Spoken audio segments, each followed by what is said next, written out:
रजा साहब आपसे जान लेती मैं, मुझे ये बताइएगा कि इन्हीं हालात में हम ये देख रहे हैं कि सिविल नाफरमानी की तहरीक जो है वो भी उसकी भी कॉल दे दी गई है। और जिस गुफ्तगू का हवाला भी मैंने लीमा खान साहिबा का दिया उसमें उन्होंने सिविल नाफरमानी के हवाले से बात की, जिसमें उन्होंने ओवरसीज के हवाले से कहा कि वो रेमिटेंसेज जो है वो पाकिस्तान भेजना खत्म कर देंगे। और कहा तो यही गया कि कारकुनान की रिहाई जो है वो यकीनी बनाई जाए और GIT तश्कील दे दी जाए 26 नवंबर के सानहे के हवाले से। ये कुछ इतने ऐसे मुतालबात तो नहीं है कि जिस पर हुकूमत जो है उनकी तकमील ना यकीनी बना सके? ज़रिया बहुत शुक्रिया। देखिए, ये मुतालबात अगर चेयरमैन PTI की जानिब से आते, बैरिस्टर गौहर की जानिब से, या फिर ये जो मुज़ाकराती कमेटी तश्कील दी गई है इनकी जानिब से आते तो उन्हें संजीदा भी लिया जाता। और दूसरी बात देखिए, ये 24 नवंबर के जो धरना था उससे पहले की बातें हैं कि अगर कारकुनान वहाँ पर चले जाते जो हुकूमत ने जगह संगजानी तजवीज़ की थी तो शायद फिर मामलात आगे बढ़ते। लेकिन चूँकि मामलात ख़राब हुए इसलिए इस मामलात ख़राब होने में पाकिस्तान तहरीक इंसाफ कमज़ोर हुई है, एक बात। दूसरी बात मुझे ये बताया, जब पाकिस्तान तहरीक इंसाफ पहले से ही अपने जो मुतालबात होते हैं उनमें से जो आखिरी बात होती है वो पहले कर देते हैं। देखिए, सिविल नाफरमानी की बात जो उन्होंने की उन्हें मुज़ाकरात के साथ नहीं करनी चाहिए थे।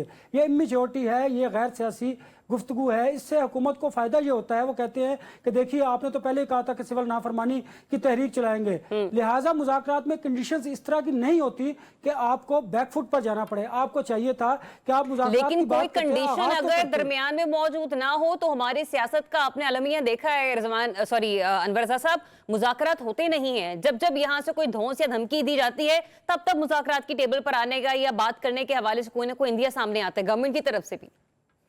देखिए ज़रियाब, अगर 24 नवंबर से पहले का मामला देखा जाता तो उस वक्त पाकिस्तान तहरीक इंसाफ की पोजीशन बेहतर थी बारगेनिंग की। 24 के बाद अब जो है वो पोजीशन गवर्नमेंट की बेहतर हुई है। आप देखिए, अब वो इनके, आप मुझे बताइए ना कि जब आपने बात करनी है, मुज़ाकरात के लिए कमेटी तश्कील दे दी है तो फिर आपको सिविल नाफरमानी की बात करने की जरूरत क्या थी? आप उसकी तैयारी करते। अगर मुज़ाकरात नाकाम होते, डेडलॉक होता तो फिर आप ये बात करते। देखिए, इससे हुकूमत का जो मौक़िफ़ है उसको तक़वियत मिलती है कि आप पहले हमें धमकी देते हैं फिर मुज़ाकरात की बात करते हैं। ठीक है, आपने जो अपनी कंडीशंस रखी हैं उस पर बात करते, आप अपने जो मुकदमात थे उस पर बात करते। और दूसरी बात देखिए, ये मुज़ाकरात हो क्यों कर रहे हैं कि आपने एक सेफ पैसेज देना है बानी PTI को, वो अदालतों के जरिए मिलेगा। हुकूमत इस तरह ओवर द नाइट बानी PTI को नहीं छोड़ सकती। और दूसरी बात, जो फैसला साज हैं उन्होंने अब सख्त रवैया इख्तियार किया हुआ है। अब आपके मुज़ाकरात पहले जो हुकूमती टीम है उनके साथ होंगे, उसके बाद हुकूमती टीम जो है वो अब उनसे बात करेगी कि पाकिस्तान तहरीक इंसाफ की जानिब से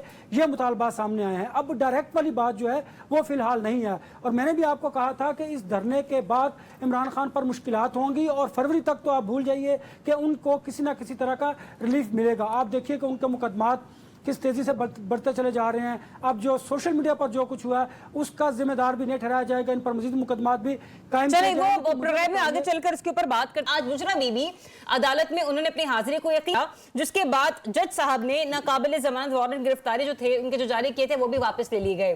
तो कहीं ना कहीं अदालती एतबार से देखा जाए तो एक छोटा सा रिलीफ भी है, लेकिन दूसरी तरफ हुकूमत का यह कहना है कि मजीद मुश्किलात पैदा की जाएंगी, बानी PTI के खिलाफ कार्रवाई का उसूली फैसला, तो ये तो हवा में उड़ जाते हैं किस्म के फैसले। तो फिर ज़रिया, मुझे जरा बात करने दीजिए। जी प्लीज। तो बात जो आपने मदारस की थी उस पर देखिए कि हुकूमत ने बड़ा स्मार्टली प्ले किया है और मौलाना फजल रहमान के सामने ही उलमा कराम को ला के खड़ा कर दिया है। और इस स्मार्टली प्ले का मकसद क्या है कि तवज्जो दिला नोटिस है मौलाना फजल रहमान को कि अगर आप अपनी बातों से दाएं बाएं होंगे तो फिर आपके साथ इस तरह भी होगा। और मौलाना फजल रहमान साहब ने आसिफ अली जरदारी साहब से भी बड़ा गिला शिकवा किया कि बाकी बिल्स पर तो आपने आंखें बंद करके दस्तखत कर दिए, तो इस बिल पर क्यों नहीं किए गए। खैर, इसकी बड़ी मुहरकात है, बड़ी वजूहत है जो शायद यहाँ पर डिस्कस नहीं की जा सकती।